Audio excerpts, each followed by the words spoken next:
അരുവിക്കര തെരഞ്ഞെടുപ്പിൽ ഉമ്മൻചാണ്ടിയാണ് ബി.ജെ.പിയെ പ്രധാനപ്പെട്ട എതിരാളിയായിട്ട് വന്നത്. അതിനുശേഷമുള്ള അരുവിക്കരയുടെ തെരഞ്ഞെടുപ്പ് ചിത്രം ഒന്ന് പരിശോധിച്ച് നോക്കിയാൽ അന്ന് ശബരിനാഥൻ ജയിച്ചു അല്ലേ?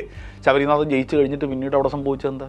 ഇതുവരെ സംഭവിച്ചെന്താ? അപ്പോൾ കോൺഗ്രസ് അല്ലല്ലോ അതിനെ ഫൈറ്റ് ചെയ്യുന്നത്, CPM അല്ലേ ഫൈറ്റ് ചെയ്യുന്നത്. അതായത് ഉമ്മൻചാണ്ടി എന്ന് പറയുന്ന എക്കാലത്തെയും കേരളത്തിൻ്റെ പരിണിതപ്രജ്ഞനായിട്ടുള്ള ജനകീയൻ എന്നവർ അവകാശപ്പെടുന്ന മുഖ്യമന്ത്രി അന്ന് അവിടുത്തെ ഏറ്റവും പ്രധാന ശത്രു BJP ആണെന്ന് പറഞ്ഞ സ്ഥലത്ത് നിന്ന് അതിനെ മുന്നോട്ട് കൊണ്ടുപോയത് CPM അല്ലേ? കേരളത്തിൽ BJP ജയിച്ച 3 മണ്ഡലങ്ങളിൽ 2 സ്ഥലത്തും എവിടെയാണ് രണ്ടാം സ്ഥാനത്ത്? ആരാണ് രണ്ടാം സ്ഥാനത്തുള്ളത്?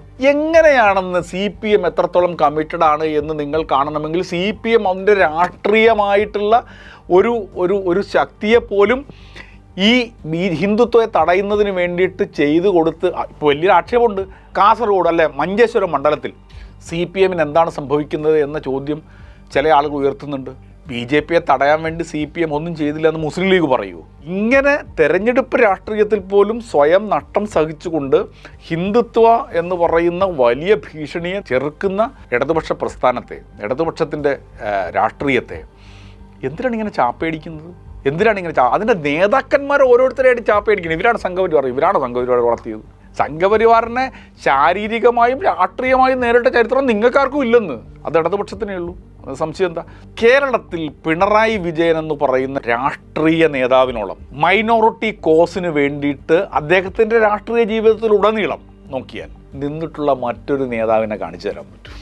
ഹിന്ദുത്വയുടെ ആക്രമണോത്സുകമായിട്ടുള്ള രാഷ്ട്രീയത്തിൻ്റെ വടുക്കൾ ശരീരത്തിൽ പേറുന്ന P. ജയരാജനെ വരെ ഇവർ ഹിന്ദുത്വയുടെ ആൾക്കാരായിട്ട് മാറ്റുന്ന എന്തടിസ്ഥാനത്തിലാണ്? ഇന്നും ചോറുരുട്ടി ഉണ്ണാനാവാത്ത മനുഷ്യൻ വെട്ടുകൊണ്ടിട്ടാണെന്ന് RSSകാരൻ വെട്ടിയിട്ടാണ്. RSSകാരൻ എന്തിനാണ് വെട്ടണത്? ശരീരം ചോരയും കൊടുത്ത് ഈ RSSനെ കേരളത്തിൻ്റെ രാഷ്ട്രീയ ശക്തിയാക്കാതെ കാത്ത മനുഷ്യന്മാരെല്ലാം സംഘപരിവാർ ചാപ്പയടിച്ചുകൊണ്ടാണോ ഇവർ ഹിന്ദുത്വ പ്രൊജക്റ്റിനെ കേരളത്തിൽ? നിങ്ങളാണ് കാരണക്കാർ. ഇപ്പോഴുണ്ടാവുന്ന ഹിന്ദുത്വ ഏകോപനത്തിന് കാരണമാകുന്നവർ നിങ്ങളാണ്. വർഗീയമായി കൺസോളിഡേറ്റ് ചെയ്ത് രാഷ്ട്രീയത്തെ മുന്നോട്ട് കൊണ്ടുപോകാൻ ശ്രമിച്ചാൽ കൗണ്ടറായിട്ടുള്ള കൺസോളിഡേഷനുകൾ ഉണ്ടാവും എന്ന് കേരള രാഷ്ട്രീയം മനസ്സിലാക്കണം, കേരളത്തിലെ ജനങ്ങൾ മനസ്സിലാക്കണം.